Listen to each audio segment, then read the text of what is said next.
वैश्वीकरण, ग्लोबलाइजेशन, ये एक ऐसा शब्द है जिसे हम शायद रोज सुनते हैं, पर यह है क्या?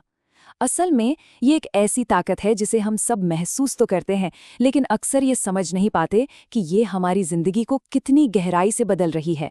ये सिर्फ अर्थव्यवस्था या राजनीति की बात नहीं है, नहीं, ये हमारे खाने, हमारे कपड़ों और यहाँ तक कि हमारे सपनों को भी एक नया आकार दे रहा है।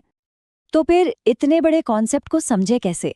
देखिए, बड़ी बड़ी बातों से नहीं बल्कि छोटी छोटी हमारी आपकी जैसी कहानियों से इसकी शुरुआत करते हैं। ऐसी कहानियां जो दिखाती हैं कि कैसे दुनिया की लहरें हमारे दरवाजे तक पहुंच रही हैं।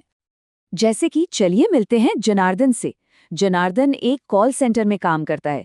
जैसे ही वो ऑफिस में कदम रखता है, वो जॉन बन जाता है। एक नया लहजा, एक नई पहचान, और फिर वो हजारों किलोमीटर दूर बैठे अपने कस्टमर्स से बात करता है। वो पूरी रात काम करता है, जो उसके विदेशी ग्राहकों के लिए दिन का समय होता है। सोचिए, ये सर्विसेज का ग्लोबलाइजेशन नहीं तो और क्या है? अब इनसे मिलिए, ये है रामधारी। अपनी बेटी के जन्मदिन के लिए उन्होंने एक साइकिल खरीदी। ये साइकिल बनी तो चीन में थी, लेकिन बिक रही थी भारत के एक छोटे से शहर में। पिछले साल उन्होंने एक बार्बी डॉल खरीदी थी, जो बनी थी अमेरिका में। ये दिखाता है कि कैसे सामान यानी गुड्स दुनिया के एक कोने से दूसरे कोने तक का सफर कर रहे हैं। और ये है सारिका। सारिका अपने परिवार में पहली पीढ़ी है जो कॉलेज गई है, जो पढ़ लिखकर एक आज़ाद करियर शुरू कर रही है। एक ऐसा मौका जिसके बारे में उसकी माँ या दादी ने कभी सोचा भी नहीं था। ये सिर्फ एक नौकरी नहीं है, ये विचारों का, नए अवसरों का और सामाजिक बदलाव का प्रवाह है। तो जनार्दन, रामधारी और सारिका, इन तीनों की कहानियां सुनने में तो काफी अलग लगती हैं, है ना? लेकिन इन सभी को एक ही धागा जोड़ता है, और वो धागा है वैश्वीकरण। तो आखिर ये है क्या भला? चलिए अब इसे ठीक से समझते हैं। अगर इसे बिल्कुल आसान शब्दों में समझना हो तो वैश्वीकरण का मूल आइडिया है प्रवाह, यानी कि फ्लो। ये अलग अलग तरह के प्रवाह ही हैं जो पूरी दुनिया में एक इंटरकनेक्टेडनेस, एक तरह का आपसी जुड़ाव पैदा करते हैं। एक ऐसा जाल जो हमें एक दूसरे से जोड़ता है, चाहे हम कहीं भी हों।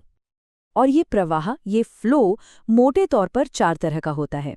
पहला, विचारों का प्रवाह, जैसा सारिका के करियर के मौके में हमने देखा।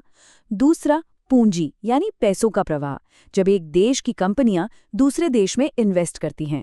तीसरा, वस्तुओं का प्रवाह, जैसे रामधारी की बेटी की साइकिल। और चौथा, लोगों का प्रवाह, जब लोग काम या बेहतर जिंदगी की तलाश में एक जगह से दूसरी जगह जाते हैं। लेकिन ये जो जुड़ाव है, ये इतना सीधा और सरल भी नहीं है। इस पे बहुत जबरदस्त बहस होती है और हर पक्ष के पास अपने अपने मजबूत तर्क हैं। सवाल ये है कि क्या ग्लोबलाइजेशन सबको साथ ला रहा है या फिर दूरियां और ज्यादा बढ़ा रहा है? यहीं से एक बहुत ही तीखा सवाल खड़ा होता है, जो शक्ति और प्रभाव के बारे में होने वाली बहसों की नींव रखता है। सवाल ये कि क्या वैश्वीकरण वाकई में कुछ नया है, या ये पुराने साम्राज्यवाद यानी इंपीरियलिज्म का ही एक नया चमकीला रूप है? देखिए, राजनैतिक स्तर पर बहस ये है कि क्या वैश्वीकरण से देशों की ताकत कम हो रही है।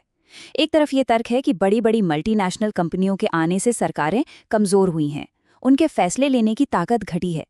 लेकिन दूसरी तरफ का तर्क ये है कि नई टेक्नोलॉजी की मदद से सरकारें अब अपने नागरिकों पर पहले से कहीं ज्यादा नजर रख सकती हैं, उन्हें कंट्रोल कर सकती हैं, तो वो असल में और ज्यादा ताकतवर हो गई हैं। आर्थिक बहस तो और भी ज्यादा तीखी है।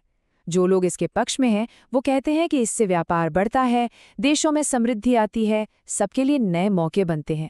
लेकिन जो इसके खिलाफ हैं, उनका कहना है कि इसका फायदा सिर्फ कुछ अमीर लोगों और देशों को होता है, जबकि गरीब और गरीब होता जाता है। ये अमीर और गरीब के बीच की खाई को और चौड़ा कर देता है। और फिर आती है कल्चर यानी संस्कृति की बात।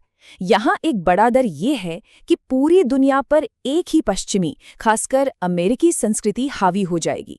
इसे मजाक में मैकडॉनल्डाइजेशन भी कहते हैं। डर है कि हमारी स्थानीय परंपराएं खत्म हो जाएंगी।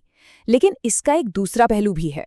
वैश्वीकरण से नए और अनोखे कल्चरल मिक्स भी तो बन रहे हैं, जैसे नीली जीन्स पर खादी का कुर्ता पहनना। ये संस्कृतियों का टकराव नहीं, बल्कि उनका एक दिलचस्प संगम भी है।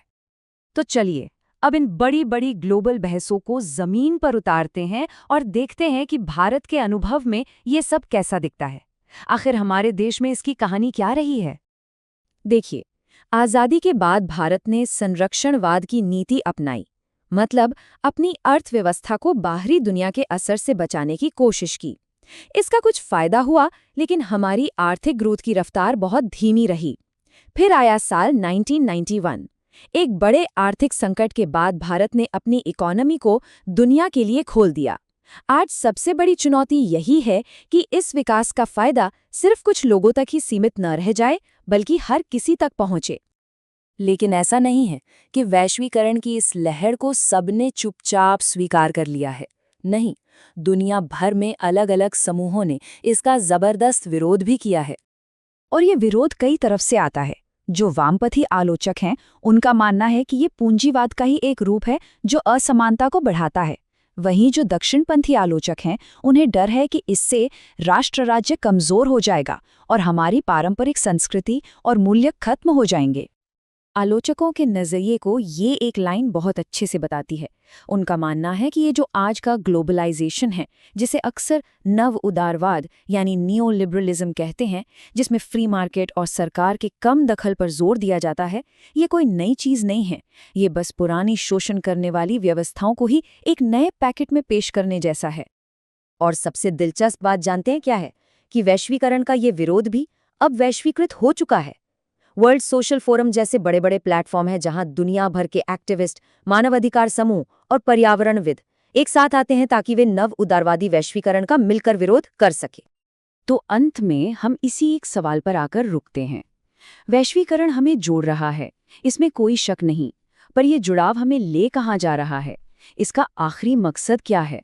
और इस आपस में जुड़ी हुई दुनिया में हम सब मिलकर कैसा समाज बनाना चाहते हैं? ये एक ऐसा सवाल है जिस पर हम सभी को सोचने की जरूरत है।